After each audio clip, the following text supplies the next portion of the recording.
नमस्कार, स्वागत है आप सभी का संवाद 24 पर। यूपी में पिछले लोकसभा चुनाव में बुआ और बबुआ की जोड़ी चर्चा में थी।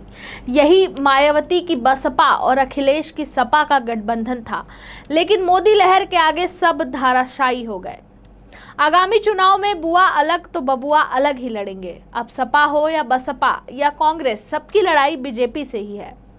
समीकरण तो यही कह रहे हैं कि वोटों का ध्रुवीकरण जबरदस्त होगा। यूपी की राजनीति में अब जातियों को साधने की शुरुआत हो रही है। तब बसपा अध्यक्ष मायावती 2022 के चुनाव से पहले एक बार फिर से ब्राह्मण वोटरों को साधने की कोशिश शुरू कर दी है। 2022 यूपी विधानसभा में वापसी के लिए सुप्रीमो मायावती ने एक बार फिर 15 साल पुराना फॉर्मूला दलित ब्राह्मण सोशल इंजीनियरिंग पर काम करना शुरू कर दिया है।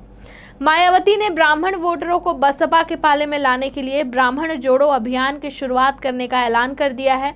बता दें, उत्तर प्रदेश चुनाव से पहले बहुजन समाज पार्टी प्रमुख मायावती ने बड़ा दांव चलने की तैयारी कर ली है।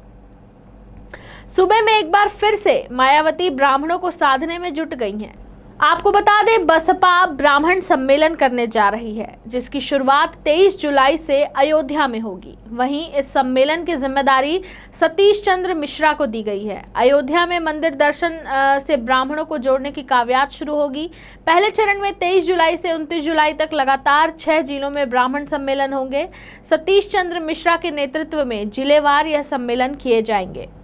बीएसपी का ब्राह्मण सम्मेलन 2007 के चुनावी अभियान के तर्ज पर होगा। शुक्रवार को लखनऊ में पूरे प्रदेश से 200 से ज्यादा ब्राह्मण नेता और कार्यकर्ता बसपा दफ्तर पहुंचे थे। यहां आगे की रणनीति पर चर्चा हुई थी।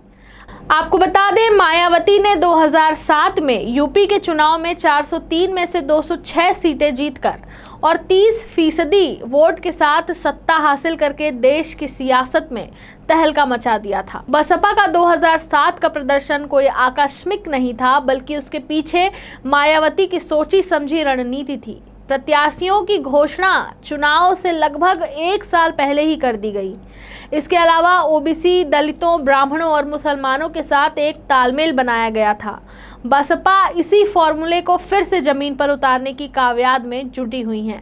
बता दें, मायावती की यह रणनीति सफल भी रही थी और बीएसपी की पूर्ण बहुमत की सरकार भी बनी थी।